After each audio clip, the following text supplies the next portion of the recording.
Referees ऊपर बैठे हुए मैच की करंट सिचुएशन असेस कर रहे थे। सुलिंग के दोनों पेट्स बुरी तरह सीरियसली इंजर्ड हो चुके थे और पूरी तरह कंट्रोल थे। अब बस ओपोनेंट के अगले मूव का इंतजार था। इस हालत में टर्न द टेबल्स करना लगभग इम्पॉसिबल था और सबसे बड़ी बात, उसने साफ साफ इनिशिएटिव लेकर सरेंडर कर दिया था। रेफरीज ने वो सुना भी था, लेकिन उन्होंने चुपचाप स्टारी स्काई की तरफ देखा। वहां जा वूजी ने सिर्फ अपनी इंडेक्स फिंगर हिलाई, सिर हल्का सा झटका, मतलब साफ था मैच यहीं स्टॉप नहीं होना चाहिए। दो रेफरीज जो पहले ही स्टारी स्काई से पैसे खा चुके थे, सुलिंग की सरेंडर को इग्नोर कर गए। उन्होंने बहाना बनाया वो अभी भी रेजिस्ट कर सकती है और मैच कंटिन्यू करवा दी। नीचे ऑडियंस एकदम भड़क उठी। ये क्या ज्यादती है, किसने सरेंडर नहीं सुना? उसका मुंह बंद कर रखा है, क्या आप पब्लिक के भी मुंह बंद करेंगे? ये तो सीधी ऑपरेशन है। जा वूजी हाथ बांध कर खड़ा था, होंठों पर हल्की सी स्माइल। ऑपरेस करें तो क्या? उसने ठंडे लहजे में कहा। इसी दुनिया में वीक हमेशा स्ट्रॉन्ग के पैरों तले कुचले जाते हैं,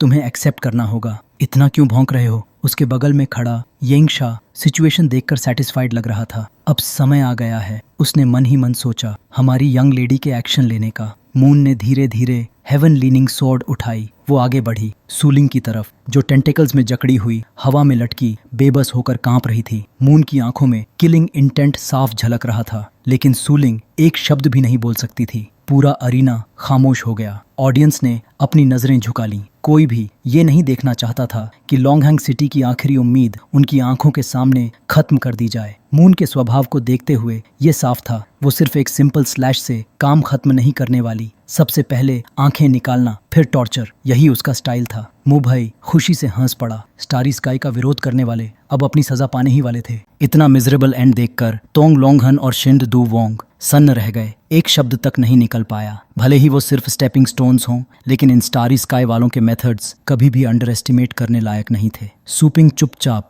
अपनी छोटी बहन को देख रहा था। न उसने कुछ कहा, न कोई एक्शन लिया। कोई नहीं जानता था वो क्या सोच रहा है। शायद आज एक्स्ट्रॉर्डिनरी पेट स्टोर एलजोंग बे सिटी के लिए चैंपियनशिप वापस नहीं ला पाएगा। मून की आंखों में किलिंग इंटेंट चमक उठा। उसने कोहनी पीछे खींची, पूरा मोमेंटम इकट्ठा किया और सुलिंग के शरीर में स्टैब करने ही वाली थी। यही वो पल था जो उसे सबसे ज्यादा पसंद था, जब वो किसी चीज को मारती थी जिसे क्यूट कहा जाता है। अचानक ऑडियंस के सिरों के ठीक ऊपर से एक गोल्डन लाइट फट पड़ी। वो सीधी जाकर जजेस द्वारा खड़े किए गए रैंक 9 बैरियर से टकराई। वही गोल्डन लाइट सुलिंग को ढक गई, जो आंखें बंद किए अपनी किस्मत का इंतजार कर रही थी। और वही रोशनी हेवन लीनिंग सोर्ड की नोक पर रुक गई। उसकी आंखों से बस कुछ सीएम दूर किड ने पहले ही सरेंडर कर दिया है। एक भारी आवाज गूंजी, फर्स्ट राउंड एंड्स हियर। अपने भाई की आवाज कानों में पड़ते ही सुलिंग ने खाली नजरों से आंखें खोल दी। उसने देखा सुपिंग अपने नंगे हाथों से हेवन लीनिंग सोर्ड की नोक पकड़े खड़ा था, उसे रोकते हुए। एक हाथ से वो लाल तलवार की नोक थामे था और दूसरे हाथ से कब से मौजूद टेंटिकल्स को सीधे क्रश कर चुका था। उसका पूरा शरीर चमकती हुई गोल्डन स्पिरिचुअल पावर से ढका हुआ था। मून, जो अटैक के बीच में थी,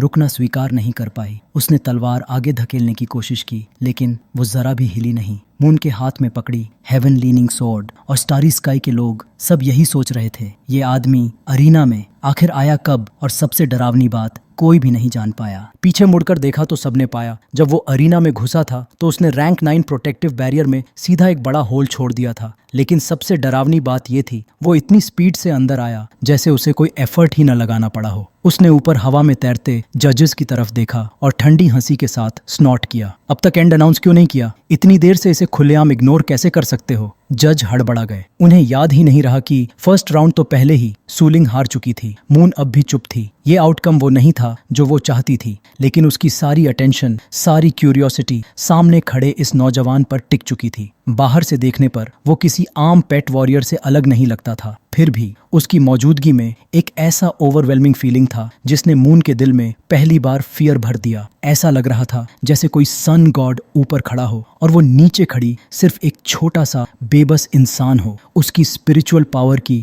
गोल्डन लाइट इतनी तेज थी कि मून साफ देख भी नहीं पा रही थी। वो है, किसी ने धीमे से कहा, एक्स्ट्रॉर्डिनरी पेट स्टोर का ओनर सुपिंग। जाओजी ने भौहें सिकोड़ ली। दिल में सोचा, मोमेंटम बुरा नहीं है, लेकिन ये अरीना कंटेस्टेंट्स की जगह है। तुमने हमारे पेट वॉरियर को चोट पहुंचाई, रेफरी के जजमेंट में इंटरफियर किया। क्या तुम अपनी ताकत से कमजोरों को दबाने आए हो? उसके पैरों से एक भयानक एस्ट्रल एनर्जी फैल गई। धरती कांप उठी। इतना दबाव पड़ा कि लोग खड़े तक नहीं रह पाए। घुटनों के बल जमीन पर गिर गए। सूलिंग की सांसें घुटने लगीं, लेकिन सूपिंग वो बिल्कुल शांत खड़ा रहा। चेहरे पर हल्की मुस्कान के साथ बोला, गलत मत समझो, मैं भी बाकी लोगों की तरह बस एक नॉर्मल स्टोर ओनर हूँ। आज यहाँ इस बच्चे को अगले राउंड में लड़ने के लिए एक और पेट देने आया हूँ। सूलिंग ने मुश्किल से सिर उठाया और तभी उसने अपनी आंखों के सामने एक डार्क टैटर्ड क्लोक की परछाई फिसलती हुई देखी। बिल्कुल सही, वो सिर्फ एक छोटा सा लिटिल स्केलेटन था, एक एलिमेंट्री स्कूल चाइल्ड के साइज जितना,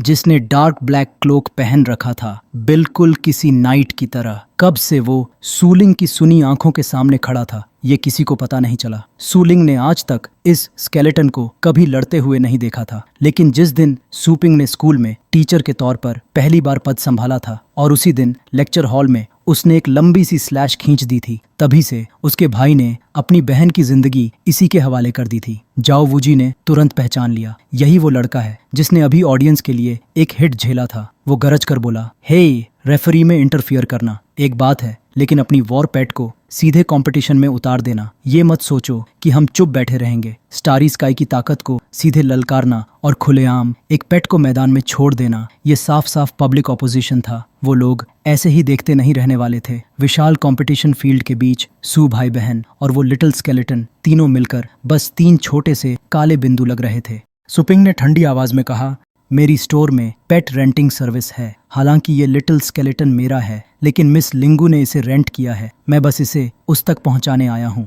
कहते हुए सूपिंग ने नया साइंड कॉन्ट्रैक्ट अपने हाथ में समन किया और अपनी छोटी बहन को थमा दिया। फिर शांत सा मुस्कुराकर बोला, तुम्हारे हेवनली स्वॉर्ड क्लैन ने भी तो किसी को तलवार लेकर सीधे मैदान तक पहुंचाया था, है ना? श्याओ वूजी बहस में कमजोर था। बस इतना सुनते ही गुस्से से दहाड़ उठा, बस करो, तुम बहुत शेमलेस हो। यिंगशा ने ठंडी हंसी हंसी, मान लेते हैं ये बात किसी तरह कन्विंसिंग है, लेकिन तुम खुद मैदान में घुसे और हमारी यंग लेडी के वॉर पेट को चोट पहुंचा दी। अब बताओ इसका हिसाब कैसे चुकाओगे? सिंपल। सूपिंग ने सीधे मून के वॉर पेट्स की ओर इशारा किया और बोला, जब तुम्हारी यंग लेडी के पेट्स अब लड़ने लायक नहीं रहे तो क्यों ना उन्हें रिट्रीट करा दिया जाए और उनकी जगह अपने 2 वॉर पेट्स उतार दो। नंबर मायने नहीं रखता। सूपिंग की मुस्कान धीरे धीरे सिनिस्टर हो गई, क्योंकि असली मकसद यही है, तुम्हें कन्विंसिंगली लूज करवाना। स्टारी स्काई को रिएक्ट करने का मौका भी नहीं मिला था कि ऊपर बैठे 5 ग्रेट फैमिलीज के बूढ़े लोग एक साथ हंगामा करने लगे। इतना घमंड, क्या इसे पता भी है ये क्या बोल रहा है? स्टारी स्काई के वॉर पेट मास्टर को चैलेंज कर रहा है और कह रहा है नंबर मैटर नहीं करता। थोड़ा सा फायदा मिला नहीं कि हवा में उड़ने लगा। लगता है हमें खुद हाथ गंदे करने की जरूरत ही नहीं। ये बच्चा तो पक्का मरा हुआ है। बातें सुनने में भले अच्छी लगें, लेकिन स्टार स्काई को चैलेंज करने की हिम्मत करना, उसके लिए एबिलिटी भी स्टार स्काई लेवल की होनी चाहिए। स्टारी स्काई के मेंबर्स ने अपनी गोल्डन ऑरेंज स्पिरिचुअल एनर्जी तेजी से रिलीज की, जो उठकर हाइफिंग शिया को चारों तरफ से ढकने लगी। उधर जा वूजी की पर्पल कलर्ड स्पिरिचुअल एनर्जी आसमान की ओर उठी, उसके चारों ओर घूमती हुई। दोनों ने अपने सिर के ऊपर समनिंग स्पेसेस खोल दिए। 3 ऑरेंज 2 पर्पल, हर एक बेहद विशाल। स्पष्ट था ये लोग अपने सारे ट्रम्प कार्ड पेट्स एक साथ बुला रहे थे। ऑरा इतना भारी था कि सांस लेना भी मुश्किल लग रहा था। ये मैच अब बेहद डरावना हो चुका था। आगे क्या होगा कोई अंदाजा नहीं लगा सकता था। समनिंग स्पेस से एक एक करके भयानक आकृतियां बाहर निकलीं। कहीं ड्रैगन्स, कहीं वॉर हॉर्सेस, कहीं ट्राइडेंट पकड़े बीस्ट, कहीं फैंग्स और सोर्ड्स वाले स्नेक टाइप मॉन्स्टर्स। हर तरफ एक साथ भयानक आवाजें गूंज उठीं। बूम! वो सब ऊपर से कूदे और लैंडिंग के साथ ही रैंक 9 प्रोटेक्टिव बैरियर सीधे चकनाचूर हो गया। हर एक पेट रैंक 9 बैटल स्ट्रेंथ की एक्सट्रीम सीमा पर था। अब ये कंपटीशन नहीं रहा, ये सीधा पावर डिस्प्ले बन चुका था। सू भाई बहन और वो लिटिल स्केलेटन उनके सामने खड़े थे, मानो छोटे छोटे इंसान और सामने चलते फिरते पहाड़। ऑरा उफान पर था। हर पेट की आंखें तेजी से चमक रही थीं। बस ऑर्डर का इंतजार था कि कब झपटें और सामने वाले को निगल जाए। मून ने अपनी स्पिरिचुअल एनर्जी अपने चारों ओर घुमाई। हवा उसके शरीर के पास घूमने लगी जैसे आंधी। उसने हल्के से कहा, thank you uncle Ying, uncle जाओ। एक्शन लेने के लिए मैं आपकी एक्सपेक्टेशंस को बिल्कुल भी फेल नहीं करूंगी और रेबल का ब्लड 3 फुट तक स्प्लैटर करूंगी, उनकी बोन्स तक शैटर कर दूंगी। स्टेज पर बैठे ऑडियंस यह सुनकर हिल गए। असुरा डीमन ड्रैगन से भी ज्यादा पावरफुल वॉर पेट्स, और वो भी पूरे 5। लेकिन सूपिंग जरा भी वरीड नहीं था। मून की ऑप्रेसिव ऑरा के सामने भी वो सीधा खड़ा रहा, हाथ अब भी पॉकेट्स में। बस इसी क्वालिफिकेशन के साथ कोई बैटल लड़ सकता है। लिटिल स्केलेटन के साथ साइंड टेम्पररी कॉन्ट्रैक्ट यूज करो। सूलिंग का दिल कांप गया। वो जानती थी ये उसका ब्रदर का नंबर 1 पेट है। उसकी और लिटिल स्केलेटन की स्ट्रेंथ के बीच का गैप बहुत ज्यादा था। फोर्सफुली कॉन्ट्रैक्ट साइन करना उल्टा भी पड़ सकता था। सूपिंग ने कुछ नहीं कहा, बस पीछे देखा। क्लिक। लिटिल स्केलेटन के पिलो में लगा रेड जेड जमीन से टकराया। वो एक घुटने पर झुका, सिर झुकाया पूरी सिंसेरिटी और लॉयल्टी के साथ, और एक हाथ सूलिंग की ओर बढ़ा दिया। प्लीज बिलीव इन मी। सूलिंग ने उस डार्क बोनी हाथ को देखा, कुछ सेकंड सोचा, फिर धीरे धीरे अपना हाथ आगे बढ़ाया। लिटिल स्केलेटन का हाथ छोटा था, काला था और बैटल के निशानों से भरा हुआ। उसने सैकड़ों फियर्स बैटल्स लड़ी थीं। अगर सूलिंग को पता होता कि लिटिल स्केलेटन सिर्फ लड़ा ही नहीं बल्कि 7,749 टाइम्स जिया और मरा भी है, तो शायद वो उसका हाथ पकड़ने की हिम्मत भी नहीं करती। लेकिन इस पल वो उसके सामने घुटने टेक कर उसका हाथ थामता है और उसे उठाता है, जैसे वो ही उसका ट्रू मास्टर हो जिसे वो प्रोटेक्ट करेगा। उस पल सूलिंग के दिल से सारा फियर गायब हो गया। जो वॉर पेट मास्टर्स कॉन्ट्रैक्ट साइन करते हैं वो दूर से ही अपने वॉर पेट की स्टेट फील कर सकते हैं। Silver Frost, star moon dragon और प्रोफाउंड फ्लेम बीस्ट की कॉन्शियसनेस ठीक है, कमजोर हैं लेकिन अलाइव हैं। बाद में ट्रीट करने का चांस ढूंढना होगा। लेकिन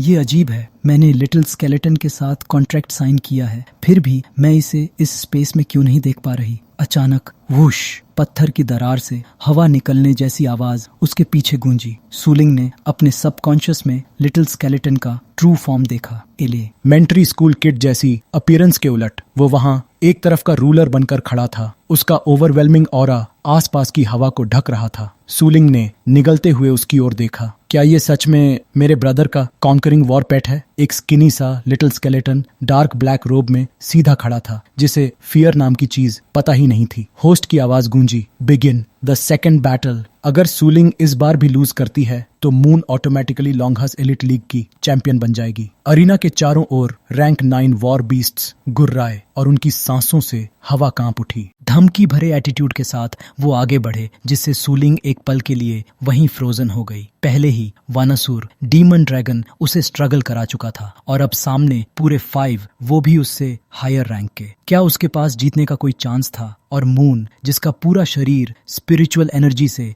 जल रहा था, आंखों में सिर्फ किलिंग इंटेंट, क्या वो सच में जीत सकती थी? उसके हाथ में क्लियर हेवनली सोर्ड चमकी, silver Frost star moon dragon और प्रोफाउंड फ्लेम बीस्ट का ब्लड लगा हुआ था। बिना एक पल सोचे सूपिंग ने देखा कि उसकी यंगर सिस्टर वरीड हो रही है। वो सीधे अरीना से बाहर कूद गया, लेकिन जाते जाते टेलीपैथी से सूलिंग तक आवाज पहुंचाई, किसी भी चीज की वरी मत करो, बस ऑर्डर दो, बाकी सब लिटिल स्केलेटन पर छोड़ दो। जैसे ही वो कॉम्बैट रेंज से बाहर गया, मून की तेज आवाज अरीना में गूंजी, अटैक! सभी वॉर पेट्स एक साथ रश करो, इन दोनों लिटिल वंस को एक ही बार में रोस्ट कर दो। ड्रैगन्स और स्नेक्स क्लाउड्स में उठे। हर एक ने अपना मुंह फैलाया, तैयार होकर फाइनल मूव अनलीश करने के लिए, ताकि अरीना में खड़े उन 2 टाइनी ब्लैक डॉट्स को एक ही झटके में खत्म कर दें। सूलिंग ने अपनी फाइटिंग स्पिरिट वापस खींची। उसने कमांड दी, little skeleton take the move. वो सिर हिलाता है, उसके माथे पर कोई आईब्राउज नहीं, बस ठंडा कॉन्फिडेंस। जैसे ही सूलिंग का आदेश पूरा हुआ,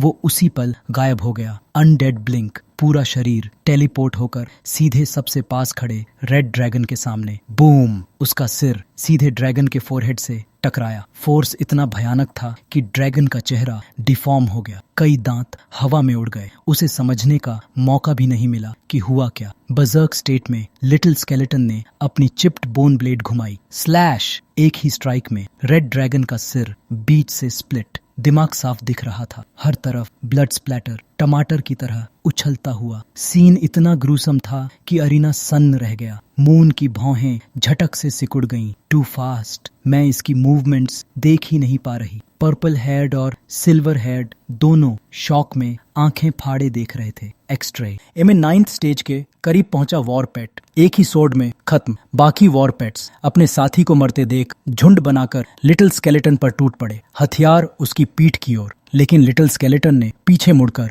देखने की भी जरूरत नहीं समझी। वो बस आधे मोड़ में घूमता है और एक और स्लैश इतनी तेज, इतनी क्लीन कि ब्लड को छलने तक का टाइम नहीं मिला। मैसिव आर्म्स हवा में उड़ गए। उनके होश में आने से पहले ही लिटिल स्केलेटन फिर मुड़ा, उसकी आंखों से रेड लाइट चमकी, उसने डिस्टेंस बनाया और फिर बूम, एक और स्लैश। 2 वॉर पेट्स सीधे मिंस्ड मीट के ढेर में बदल गए। तभी एक ड्रैगन शेप्ड वॉर पेट अपना मुंह खोलता है, सांप जैसी लंबी टंग निकालकर सीधे लिटिल स्केलेटन की ओर। उसने 9th rank profound demon eternal gauge unleash किया, लेकिन लगता था इस क्रीचर ने काफी टाइम से दांत ब्रश नहीं किए थे। बदबू इतनी ज्यादा थी कि लिटिल स्केलेटन ने स्लैश करना भी जरूरी नहीं समझा। उसने गहरी सांस ली, सीधे लंग्स तक, और फिर एक जबरदस्त रोर किया। आसमान और जमीन दोनों कांप उठे। उस रोर में इतनी पावर थी कि पूरा का पूरा डीमन सोल्जर्स का लीजन उड़ाया जा सकता था। वॉरेट्स के शरीर से मांस ऐसे उड़ गया जैसे कभी था ही नहीं। कोई डिफिकल्टी नहीं थी। अब वो वैरेट म्यूजियम में टंगे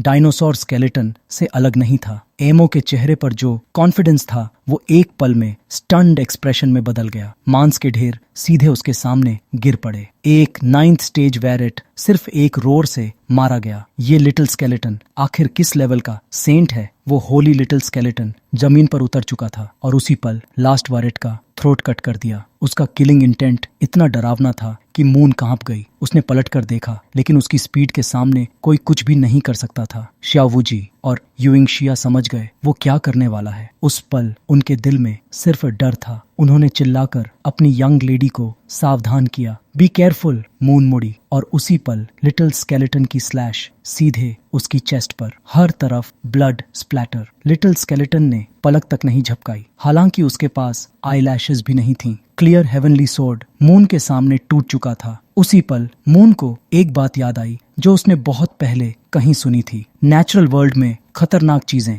2 टाइप्स की होती हैं। पहली टाइप जो ब्राइट कलर्स पहनकर खुद को दिखाती है, जैसे कह रही हो आई एम पावरफुल, अगर अक्ल है तो मुझे मत छूना। दूसरी टाइप जो बिल्कुल हार्मलेस दिखती है, लेकिन शुरू से आखिर तक अपनी असली स्ट्रेंथ छुपाए रखती है। अंधेरे कोने में बैठकर एनवायरनमेंट में घुली रहती है और मुस्कुराते हुए सब कुछ अपने हिसाब से होते देखती है। लेकिन ये लिटिल स्केलेटन इन दोनों में से किसी में भी नहीं आता था। जब तक ये तुम्हारे बगल में आकर खड़ा न हो जाए, तब तक तुम इसके होने का एहसास भी नहीं कर सकते। ये प्योर ब्लैक कलर जैसा था जो पहले से ही कोर में मौजूद हो। ये ना तो एस में घुलता था, ना ही आसपास की लाइफ को इग्नोर करता था। फिर भी कोई इसे डिटेक्ट नहीं कर पाता था जब तक बहुत देर न हो जाए, और जब इसका एग्जिस्टेंस समझ में आता तो सिर्फ गूज़बम्प्स नहीं होते। इसकी एक स्लैश ही काफी थी कि इंसान पछताए उस डार्कनेस में गिरने पर जिस पर इसका राज था। स्लैश शोल्डर से लेकर हिप तक चली गई, इतनी लंबी, इतनी गहरी कि हर तरफ खून फैल गया। सेल्फ डिफेंस, सीक्रेट ट्रेजर ने बस इतना किया कि वो उसी पल मरी नहीं। हर तरफ कितना ब्लड स्प्लैटर हुआ था उसकी गिनती करना भी मुश्किल था। घाव की डेप्थ ऐसी थी कि वो स्लैश उसे 2 हिस्सों में काट देने के लिए काफी थी। सूलिंग के हाथ अभी भी प्रोफाउंड फ्लेम बीस्ट को ट्रीट करने में लगे थे, लेकिन उसकी आंखें एक पल के लिए भी बैटलफील्ड से नहीं हटी। लिटिल स्केलेटन बहुत ज्यादा पावरफुल है। जो मून थोड़ी देर पहले silver Frost star moon dragon को मुश्किल में डाल रही थी, वो अब रेजिस्ट तक नहीं कर पा रही थी। ऊपर बैठे ओल्ड पेट्रियार्क्स के चेहरे तुरंत बदल गए। व्हाट? स्टारी स्काई के लोग तो मीट शील्ड्स की तरह कट रहे हैं? क्या हमने उनकी स्ट्रेंथ को ओवर एस्टिमेट कर लिया, या फिर सुपिंग की ट्रू स्ट्रेंथ हमारी इमेजिनेशन से कहीं ज्यादा है? जैसा कि वेनम लॉर्ड ने पहले ही कहा था, प्राइमोर्डियल हेवन गॉड वाला इंसिडेंट सच लगता है, इसमें कोई गलती नहीं। ओल्ड यूमिंग ने अपनी चिन खुजलाते हुए जो चैनलिन की तरफ देखा और बोला, हे ओल्ड जो, तुम्हें उसकी स्ट्रेंथ शुरू से पता थी, है ना? जो चैनलिन ने अपनी दाढ़ी सहलाते हुए जवाब दिया, हाँ। तुम्हें क्या लगता है मैंने कैसे पहचान लिया? मैं तो लगभग अपनी जान उसके हाथों खो ही चुका था। व्हाट? यूबिमिंग को पता था कि सुपिंग जो फैमिली में आया था और फाइट हुई थी, लेकिन उसे ये नहीं पता था कि सुपिंग ने यूनिक बीस्टिंग सीन दिखाने के बाद पूरी जो फैमिली टॉप से बॉटम तक सरेंडर कर चुकी थी। अरीना में मून को जमीन पर गिराकर उठने लायक न छोड़ते हुए लिटिल स्केलेटन धीरे धीरे उसकी तरफ बढ़ा। उसके लंबे बाल अचानक लहराए। बस एक ऑर्डर और इस अमडे वो मून का थ्रोट मुर्गी की तरह काट देता। श्याओ वूजी और यूइंग शा इस लिटिल स्केलेटन को ऑलमोस्ट मैड हालत में देखकर भागते हुए अपनी यंग लेडी के पास पहुंचे। We surrender, please show mercy, दया दिखाओ, वी कैन टॉक, धीरे स्लोली, वी सरेंडर। होस्ट ने एग्जैजरेटेड आवाज में चिल्लाकर कहा। I can't believe my eyes, इतने कम समय में इसने 9th रैंक से ऊपर के वॉर पेट्स को बिहेडेड कर दिया। मिस मून है सरेंडर्ड। अचानक भीड़ के ऊपर आसमान से सूपिंग नीचे उतरा। उसके होंठों पर एक कोल्ड स्मर्क थी। उसने पूछा, सरेंडर ठीक है, लेकिन अभी जो अनस्टॉपेबल मोमेंटम दिखा रहे थे वो कहाँ गया? उसके वर्ड्स मानो अंडरवर्ल्ड से आ रहे हों। जाओ वूजी और यूइंगा दोनों सिहर उठे। अब चैंपियनशिप की कोई जरूरत नहीं रही। जो सूपिंग हमेशा शांत रहता था, दुनिया से कम्पीट नहीं करता था, आज वही सूपिंग स्टारी स्काई को डेड एंड तक धकेलने पर तुला हुआ था। 5 ग्रेट फैमिलीज के ओल्ड मैन यकीन ही नहीं कर पा रहे थे कि वो इतनी दूर चला जाएगा। उस तरफ से देखा जाए तो सरेंडर करने का मतलब था 1000 कदम पीछे हट जाना। फिर भी वो और क्या चाहता था? क्या वो मून को मारकर अपना गुस्सा निकालना चाहता था और फिर स्टारी स्काई को रोते पीटते वापस जाने देना चाहता था? क्या उसे पता था कि स्टारी स्काई कितना टेरिफाइंग है? यूइंग शाओ ने दर्द से कभी होश में कभी बेहोश हो रही मून को सीने से लगाए रखा और सूलिंग की बात से सहमति जताते हुए कहा, हम चैंपियनशिप छोड़ देते हैं, बस हमारी यंग लेडी को नुकसान मत पहुंचाना। हम पास्ट को परस्यू नहीं करेंगे। लेकिन लिटिल स्केलेटन ने अब तक अपनी बोन ब्लेड वापस नहीं ली थी। यूइंग शाओ के माथे से पसीना बहने लगा। मून का घाव ऐसा लग रहा था जैसे किसी फिजिकल इम्पैक्ट से नहीं बल्कि किसी और ही चीज से बना हो, चाहे वो हीलिंग टेक्निक्स का इस्तेमाल करे। घाव फिर भी सड़ रहा था, उससे डार्क और ईविल स्मेल निकल रही थी। ये एक पॉइजन था जो धीरे धीरे उसके शरीर को खा रहा था, उसे दांत भींचकर दर्द सहने पर मजबूर कर रहा था। यूइंग शाओ समझ गया, मून को जिंदा रखने के लिए उसे जल्दी से बेस ले जाकर ट्रीटमेंट देना जरूरी है, लेकिन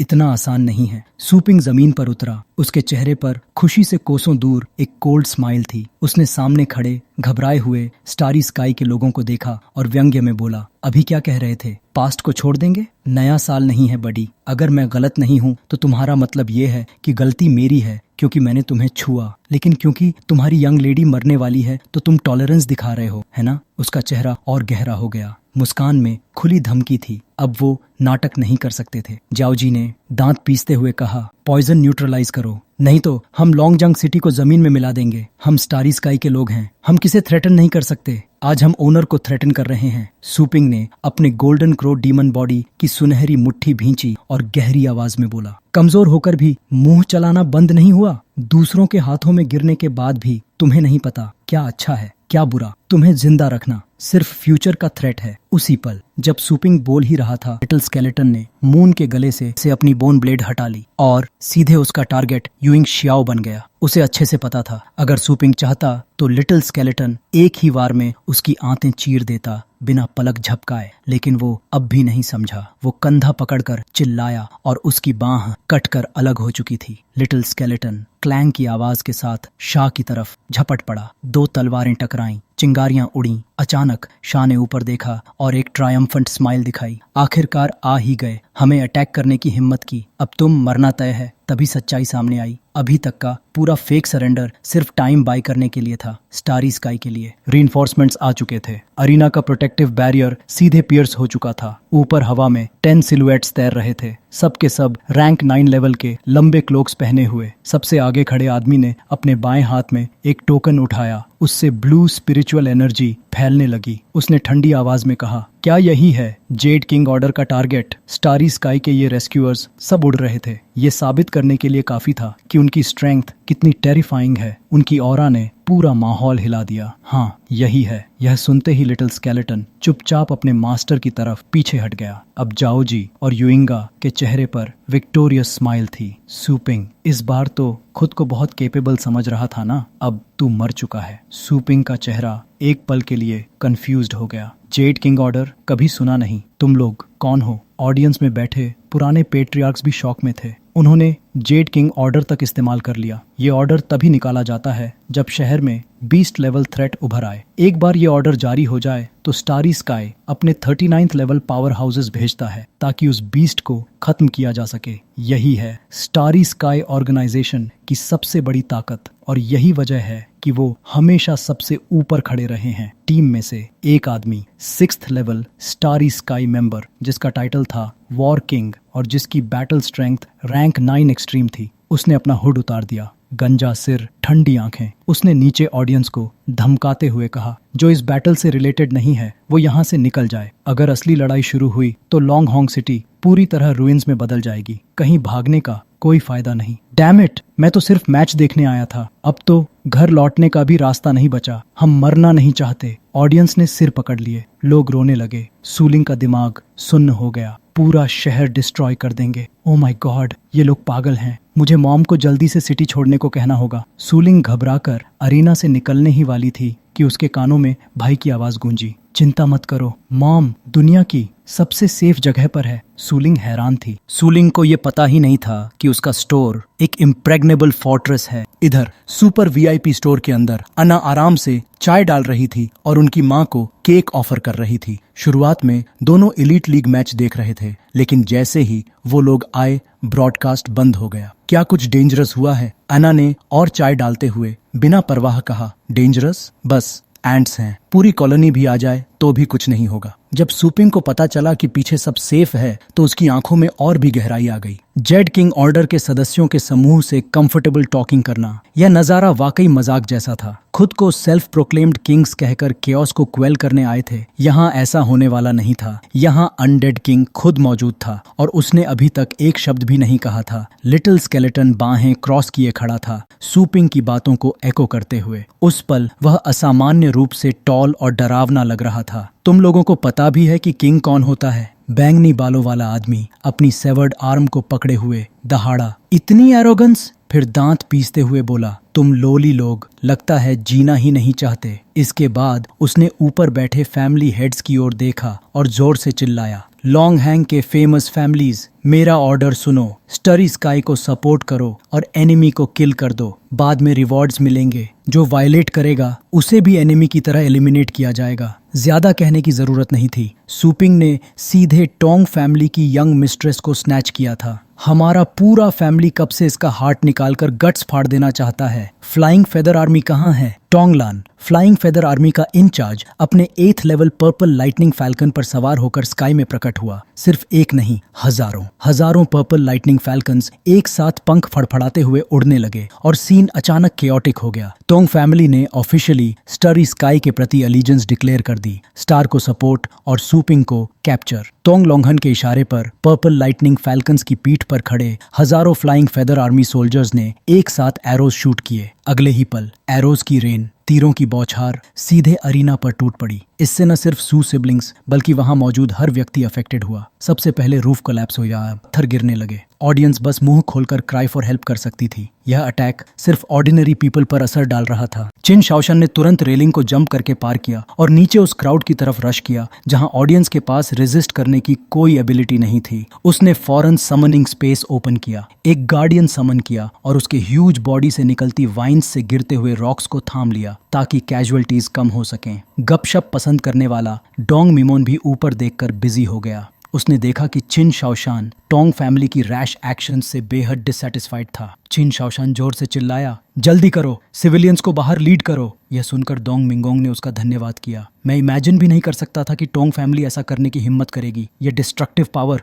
बहुत ही टेरिफाइंग है। इस समय टोंगलान स्काई में उड़ रहा था, नीचे की ओर देखते हुए। अरीना के दोनों साइड्स उसकी फ्लाइंग फेदर आर्मी द्वारा पूरी तरह शैटर्ड हो चुके थे। उसने सूपिंग को घूरते हुए दहाड़ा, सूपिंग, तुम फ्लाइंग फेदर आर्मी की एरो रेन से एस्केप नहीं कर सकते। हैंड्स रेज करो और सरेंडर करो। शूटिंग का ऑर्डर देने के बाद वह नीचे उतरकर स्टारी स्काई के 2 लैकीज के पास लैंड हुआ। किसी को पहल करते देख येहा ने भौहें सिकोड़ी और पूछा, क्या बाकी पेट्रियार्क्स ने डिसाइड कर लिया है कि किस साइड पर खड़े होंगे? जाओ वूजी ने इम्पेशेंट होकर बीच में टोक दिया, न्यूट्रल रहने का सोचो भी मत। अब अगर तुम खुद को बचाने की कोशिश करोगे तो ये सीधे सेंट स्काई की विल का वायोलेशन होगा। DHL चैनलिन सबसे पहले खड़ा हुआ, लेकिन ज्वाइन करने के लिए नहीं। उसने अपनी बियर्ड सहलाई, आंखें बंद की और कामली अनाउंस किया, यह ओल्ड मैन नेचुरली सूपिंग के साइड में खड़ा होगा। दो ओल्ड मैन ने अलग अलग साइड्स चुन ली, जिससे बाकी पेट्रियार्क्स के बीच टेंशन फैल गई। अब चॉइस साफ थी, या तो सूपिंग की मदद करो या फिर स्टारी स्काई से विदड्रॉ हो जाओ।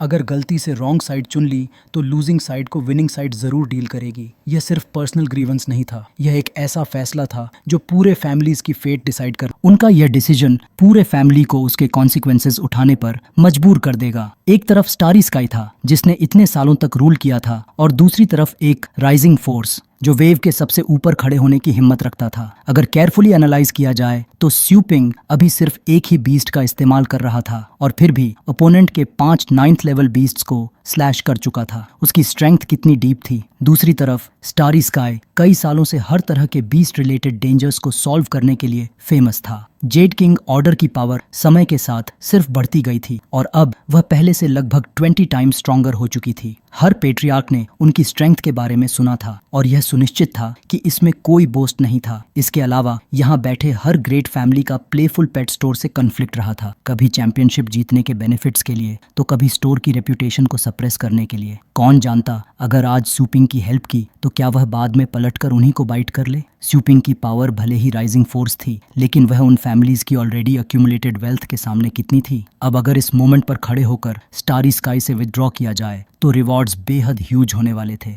लगता था कि चारों पेट्रियार्क्स एक ही कंक्लूजन पर पहुंच चुके थे। अचानक नीचे से चिन शाओशान ने अपने फादर को पुकारा। अपने फादर को स्टारी स्काई फैक्शन ज्वाइन करने की तैयारी करते देख उसने तुरंत बोलकर उन्हें रोकने की कोशिश की। ऊपर उड़ रहे चिंडू वोंग ने अपने बेटे की वॉइस ट्रांसमिशन सुनी और उसकी तरफ देखा। यहाँ बहुत डेंजरस है, थोड़ी ही देर में हम सब फोर्सेस ज्वाइन करके फाइटिंग करेंगे। चारों तरफ डस्ट और स्मोक फैल जाएगी। आपको यहाँ ज्यादा देर नहीं रुकना चाहिए, जल्दी चले जाइए फादर। प्लीज अपना माइंड चेंज कर लीजिए। तुम क्या कहना चाहते हो? हालांकि तुम फैमिली के यंग मास्टर हो, लेकिन नॉर्मली तुम अपने फादर के डिसीजंस पर डाउट नहीं करते, तो आज दूसरों के लिए बोलकर मुझे रोक क्यों रहे हो? सन, मुझ पर भरोसा रखो। उन्हें हमारी लाइव्स की जरा भी परवाह नहीं है। मान लो अगर हम जीत भी गए तो हमें कोई बेनिफिट नहीं मिलेगा। क्या आप सच में सूपिंग के ऑपोजिट साइड खड़े होना चाहते हैं? यह कोई गेम नहीं है। फादर प्लीज साफ साफ देखिए, स्टार स्काई को हर साल ज्यादा रिसोर्सेज चाहिए। आज 5 हिस्से होंगे, कल 10 हिस्से हो जाएंगे। फ्यूचर में हमें स्टार स्काई को कितना ट्रिब्यूट देना पड़ेगा? यह आग में घी डालने जैसा है, जितना डालेंगे आग उतनी ही बड़ी होती जाएगी। जेड किंग ऑर्डर की पावर को कोई नहीं रोक सकता, लेकिन फादर अभी हीरो बनने का टाइम नहीं है। अरीना में जो स्ट्रेंथ आप देख रहे हैं वह उसकी फाइनल स्ट्रेंथ नहीं है। फादर इस बार प्लीज मेरे जजमेंट पर भरोसा कीजिए। उसका बेटा बहुत आगे तक सोच रहा था। उसने कभी यह नहीं सोचा था कि एक दिन उन्हें बाहर निकाल दिया जाएगा। वह सिर्फ यही सोचता रहा कि उनके पीछे पीछे चलकर जिंदा रहने का रास्ता मिलेगा। लेकिन इस पल चिन शाओशान ने उसे यह पॉसिबिलिटी याद दिला दी कि अगर स्टार स्काई यहाँ से गायब हो जाए तो शायद उनकी जिंदगी और बेहतर हो सकती है। तीनों फैमिलीज ने अचानक देखा कि चिन दुओंग रुक गया है और आगे नहीं बढ़ रहा। उन्हें समझ आ गया कि चिन फैमिली ने उनसे अलग रास्ता चुन लिया है। दूसरी तरफ जियाओ वुजी का चेहरा काला पड़ गया। अगर बच्चा इग्नोरेंट है तो ठीक है, लेकिन फादर भी उसके साथ जा रहा है। ये क्या मजाक है? चिन फादर और उसका बेटा दोनों वहीं उतर आए जहां सुलिंग खड़ी थी। उसने बस होंठों के कोने हल्के से मोड़े, बिना कुछ कहे मुस्कुरा दिया। स्टारी स्काई का एनिमी यकीनन टोंग लोंग का भी एनिमी है। उसने चिंडू वोंग और जो चैमलिन को दुश्मन बनते देखा और तिरस्कार से सूंघ लिया। मरना है तो साथ मरो। ऊपर से फ्लाइंग फेदर आर्मी ने फिर से तीरों की बारिश बरसा दी। चिंडू वोंग ने बस अपना सफेद कोट झटका, मन ही मन सोचा। सोचने पर लगता है मैं सच में बूढ़ा और कंफ्यूज्ड हो गया था, क्योंकि मैं फैमिली के इंटरनल और एक्सटर्नल अफेयर्स को लेकर वरीड हूँ। मैं पहले की तरह अपनी इंटेग्रिटी बनाए नहीं रख सकता। स्टारी स्काई के अनएक्सेप्टेबल एक्शंस के सामने चुप रहना ही आज की सिचुएशन का कारण बना है। लेकिन मेरा टाइटल अब भी रात गॉड है, और एक गॉड होने के नाते मैं टोंग फैमिली के सामने कभी नील नहीं करूंगा। चिन दुओंग की एक जोरदार रोर के साथ उसके आसपास फ्लाइंग फेदर आर्मी के सारे एरोज जलकर राख हो गए। उसी पल जो सोल्जर्स बहुत पास खड़े थे वे उस फोर्स को सहन नहीं कर पाए और उछलकर पीछे जा गिरे। सिर्फ एक मूव में चिन पेट्रियार्क ने पर्पल लाइटनिंग फैल्कन की पीठ उड़ा दी। आसपास की जमीन भी उस पावर को सहन नहीं कर पाई और 10 सेंटीमीटर से ज्यादा धंस गई। लियू और यू फैमिली के दोनों ओल्ड मैन चिन फैमिली की इस प्रोग्रेस को देखकर एडमायर किए बिना नहीं रह सके। लेकिन टोंगलोंगजान ने हार नहीं मानी। उसने हाथ हिलाया और फ्लाइंग फेदर आर्मी को तुरंत फॉर्मेशन रीऑर्गेनाइज करने का ऑर्डर दिया। हमारी आर्मी के क्लॉज से कोई भी आसानी से एस्केप नहीं कर सकता। रॉथ गॉड, तुम भी मरोगे। यह सुनते ही चिंडू वोंग ने दांत पीसते हुए कहा, अगर हिम्मत है तो सामने आओ, मैं तुम सबको अकेले हैंडल कर लूंगा। पीछे खड़े स्यूपिंग अचानक मुस्कुराया और उसे रोक दिया। रॉथ गॉड सीनियर, इन मिसलेनियस फिश पर अपनी एनर्जी वेस्ट करने की जरूरत नहीं है। फिर उसने आदेश दिया, जो रॉयल आर्मी, कम ऑन। अगले ही पल फ्लाइंग फेदर आर्मी में केओस मच गया। कई पर्पल लाइटनिंग फैल्कन्स की विंग्स टूट गईं और वे आसमान में कंट्रोल खोकर दर्द से चीखते हुए गिरने लगे। टोंगलोंगन, जो समझ ही नहीं पा रहा था कि हो क्या रहा है, मुड़ा और उसने देखा पूरी जो फैमिली पूरी तरह गैदर हो चुकी थी, सीधी लाइन में खड़ी, टावरिंग और फियरलेस एटीट्यूड के साथ। उनके पीछे हर तरह के फियर्स बीस्ट्स मौजूद थे और सबसे आगे एक्सू क्वांग अपने डार्क ड्रैगन हाउंड पर सवार। उसने ऑर्डर दिया, अरीना को सराउंड कर दो और किसी को भी इस जगह से एस्केप मत करने देना। एक्सू क्वांग मास्टर ने आखिरकार उन्हें एक्शन लेने की अनुमति दे दी थी और आसमान में उड़ रहे लोग एक्सू क्वांग और जो रॉयल आर्मी के हाथों पूरी तरह क्लीन अप कर दिए जाने वाले थे। जो रॉयल आर्मी तो बस जो फैमिली के कुछ मिसलेनियस वेस्ट हैं। सब लेवल 7 और 8 पर ये मेरी 8th level flying feather army का मैच कैसे बन सकते हैं? सूपिंग ने कॉन्फिडेंस से आंखें खोली और कहा, क्योंकि तुम नहीं जानते प्लेफुल पेट स्टोर सर्विसेज कितनी ऑसम है। हर पेट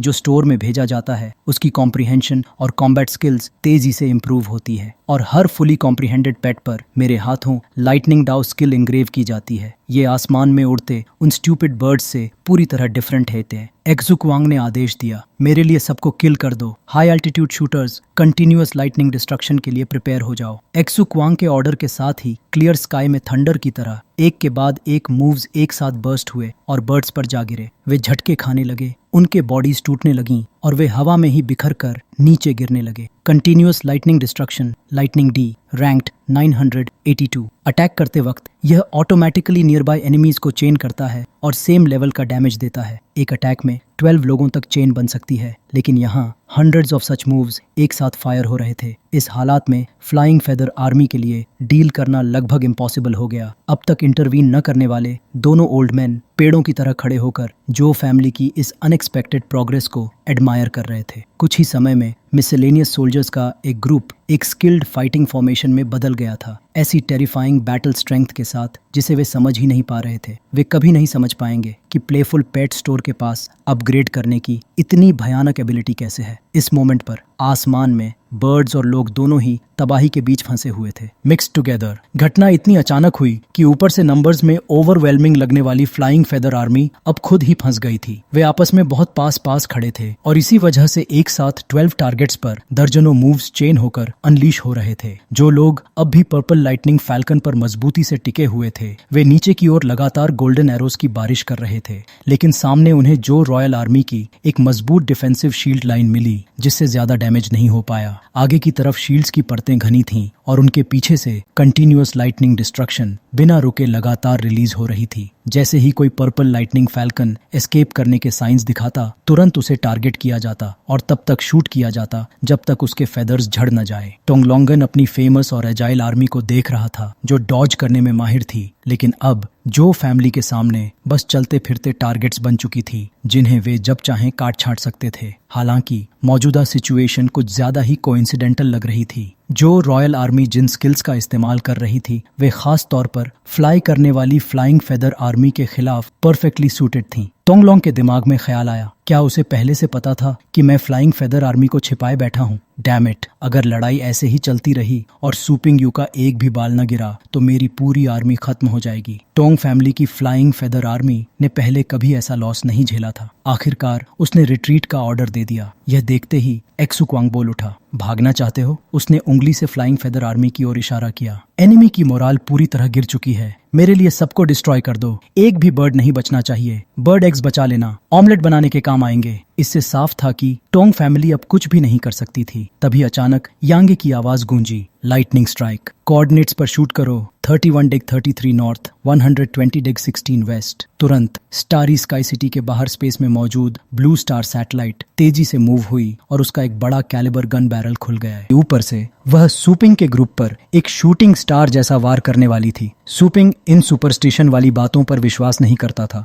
जैसे ही उसने आसमान की ओर देखा, उसने देखा कि बादल एक चकाचौंध कर देने वाली गोल्डन लाइट के पिलर से चीर दिए गए। ऐसा लग रहा था मानो पूरा का पूरा सन एक ही जगह इकट्ठा हो गया हो। बिना किसी वार्निंग के वह नीचे गिर पड़ा, सीधे जो रॉयल आर्मी पर। जहां जहां वह लाइट जमीन से टकराई, वहां मौजूद लोग और बीस्ट्स तुरंत जलकर राख हो गए। चारों ओर तेजी से जलती हुई लाल चिंगारियां बिखर गईं और उसी क्षण ड्रैगन हाउंड के पास तबाही ने अपना असली रूप दिखाया। बीच का इलाका पूरी तरह उड़ा दिया गया था, लेकिन वह अब भी जिंदा था। ये बदमाश ऊपर से यूनिवर्स में मंडरा रहे सैटेलाइट के जरिए हमला कर रहे थे। नए लोग यह नहीं समझ पाए, लेकिन चेंदू वोंग ने देखते ही जोर से चिल्लाकर कहा, सब लोग भागो, ये वही वेपन है जिसे स्टाई मास स्लॉटर के लिए इस्तेमाल करता है। आसमान में मौजूद 10,000 टन न्यूक्लियर बॉम्ब, जिसे लाइटनिंग स्ट्राइक कहा जाता है, जो 3 पेट्रियार्क अभी तक कुत्तों की तरह हंस रहे थे और जोर से बोले, अभी ब्लू स्टार से भागने का सोच रहे हो? देखा, स्टाई का साथ देना ही सही फैसला था। Level them. लाइटनिंग स्ट्राइक का कूल डाउन टाइम बहुत कम लग रहा था। पहला हमला होते ही बिना रुके दूसरा शॉट सीधे नीचे भीड़ पर गिरा दिया गया। जो रॉयल आर्मी ऐसी टेरिफाइंग पावर से निपटने के लिए तैयार नहीं थी। सब लोग रास्ता ढूंढ रहे थे,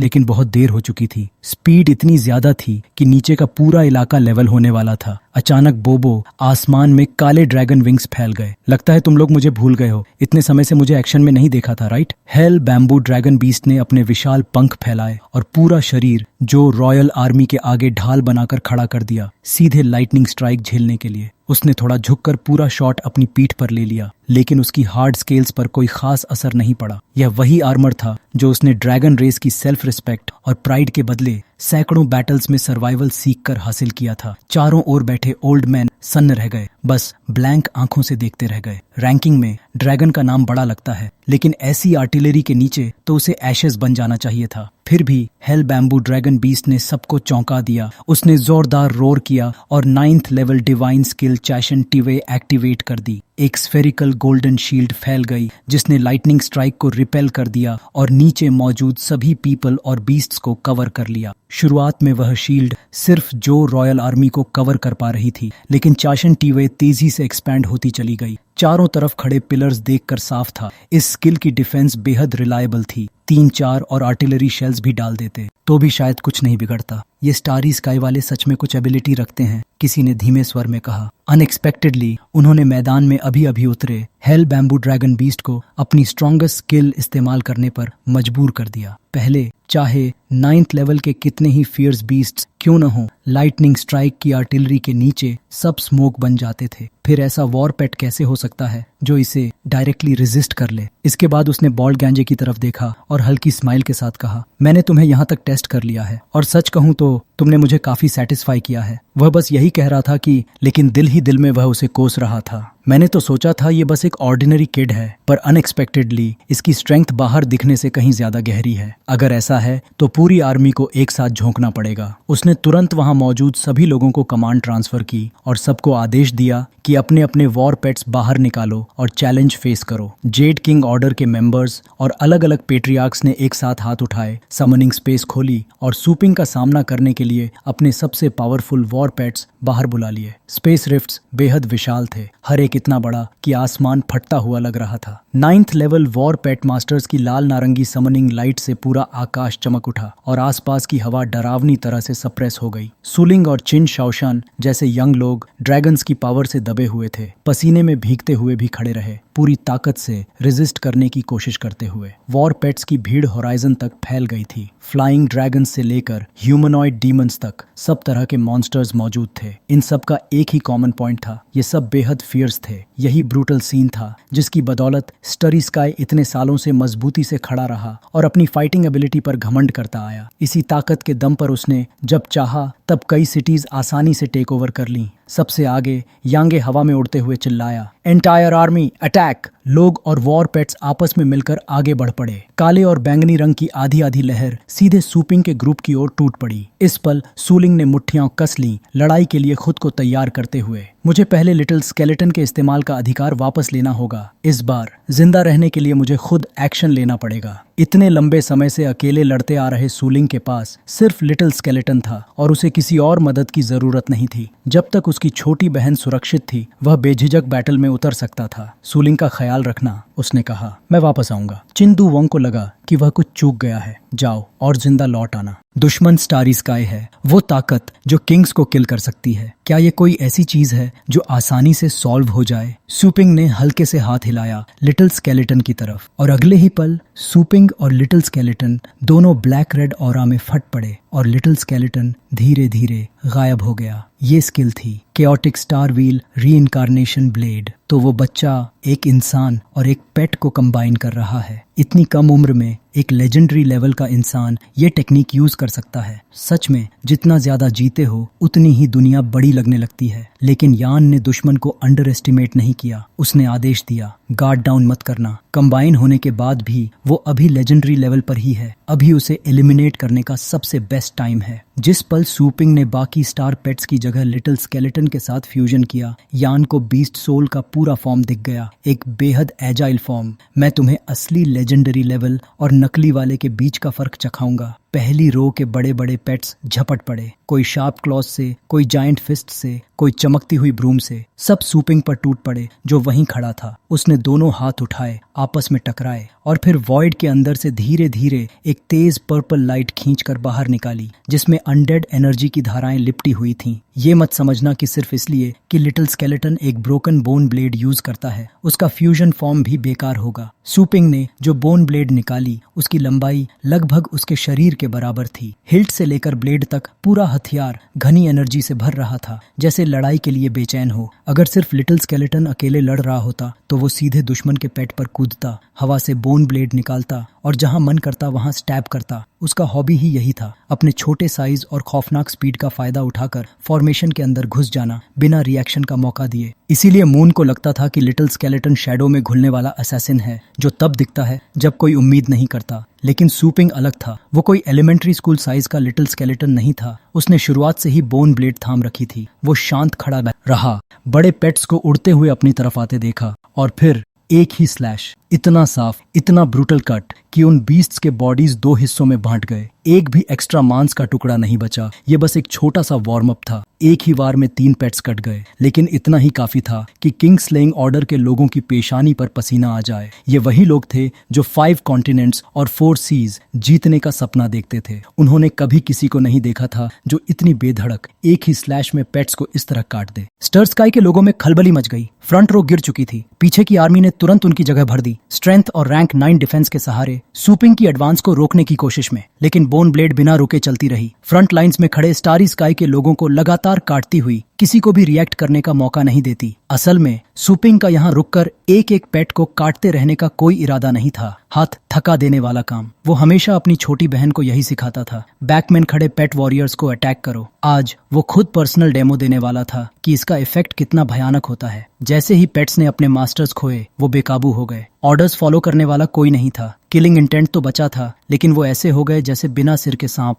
न मुंह ये जानते हुए कि अपने लोग कौन हैं और दुश्मन कौन। जो भी पास आया उसी पर टूट पड़े। अब स्टारी स्काई की सेकंड डिफेंसिव लाइन को 2 हिस्सों में बांटना पड़ा। एक हिस्सा ये ढूंढने में लगा कि आखिर अटैक कहां से हो रहा है, और दूसरा हिस्सा उन पेट्स को मारने में जिनके कंट्रोलर्स मर चुके थे, ताकि कैजुअल्टीज और न बढ़ें। लेकिन पहले हिस्से को अब सर्च करने की जरूरत ही नहीं रही। सुपिंग कप का उनके बीच से गुजर चुका था। ब्लेड घूमी और गर्दनें कटती चली गईं। खून चारों तरफ बिखर गया। मास्टर्स खो चुके पेट्स ने केओस को और बढ़ा दिया। खत्म हो गया। फ्रंट लाइंस पार करते ही उस बच्चे ने सारे पेट वॉरियर्स को मार डाला। ये लड़का बहुत ज्यादा कनिंग है। कोई उस पर नजर रखो, लेकिन उसकी शैडो तक दिखाई नहीं दे रही थी। कमांडर्स खो चुके पेट्स, हर तरफ फायर और वाटर उगल रहे थे। सीन और भी ज्यादा केओटिक हो गया। इसलिए सुपिंग ये नहीं कह रहा था कि वो हेलुसिनेट कर रहा है। वो सच में अकेला अपने सामने थाउजेंड्स ऑफ पीपल और पेट्स का सामना कर रहा था। लेकिन शुरुआत से ही उसका एक्शन प्लान क्लियर था। चिंदू वोंग मन ही मन खुश था। यही सही लड़ाई का तरीका है। जीतने का चांस तभी मिलता है जब प्लान हो, सिर्फ ब्रूट फोर्स से नहीं।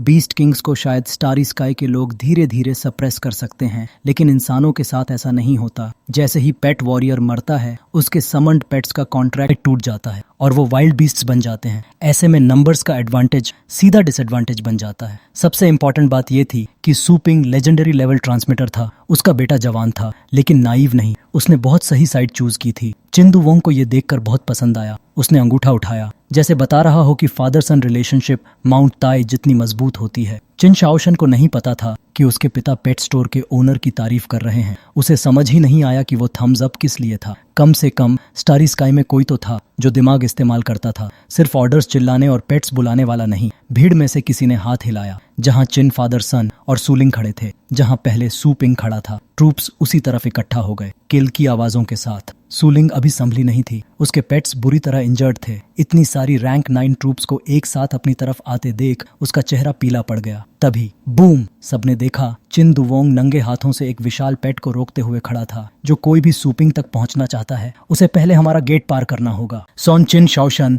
और जो फैमिली के पेट्रियार्क जॉर्ज शानलन ने भी तेजी से समनिंग स्पेस खोला और अपने बैटल पेट्स बाहर बुला लिए। आखिरकार जॉर्ज शानलन इतने सालों से पेट्रियार्क की सीट पर बैठा था, ज्यादा लड़ाइयों में उतरा नहीं था। आज उसने भी खुशी खुशी एक green dragon with golden eyes release किया, जैसे सबको दिखा रहा हो कि वो बूढ़ा जरूर है लेकिन सीनाइल नहीं। उसकी बाईं तरफ चिन शाओशन के गार्डियन ने बेलों से एक वुल्फ लाइक पेट के मुंह को सीधे भेद दिया। कुल मिलाकर लेफ्ट और राइट दोनों विंग्स अभी भी किसी तरह टिके हुए थे। हालांकि एक बूढ़ा और एक जवान दोनों को काफी स्ट्रगल करना पड़ रहा था। कोई भी पेट जो बहुत पास आकर अटैक करता उसे शील्ड से ब्लॉक करना पड़ता। आखिर उनमें सूपिंग जैसी एबिलिटी नहीं थी कि चुपके से घुसकर सीधे पेट वॉरियर्स को स्लैश कर दें। कभी कभी नंबर्स इतने ज्यादा हो जाते कि वो साफ तौर पर ओवरवेल्म्ड दिखते। तभी अचानक आसमान से एक ब्लैक क्लॉ उतरा, जला हुआ कोयला जैसा काला, डल और भारी, 2 शार्प बीक्स के साथ। उसने सीधे जुआन और चिन शाओशन की तरफ निशाना साधा और जमीन पर रौंद डाला। उन दोनों के सामने बस खून और मांस का मिला जुला ढेर बचा। ओह, मैं तो पलटकर अटैक करने ही वाला था, तुमने तो पहले ही छीन लिया। हेल बैम्बू ड्रैगन बीस्ट जोर जोर से हंस पड़ा,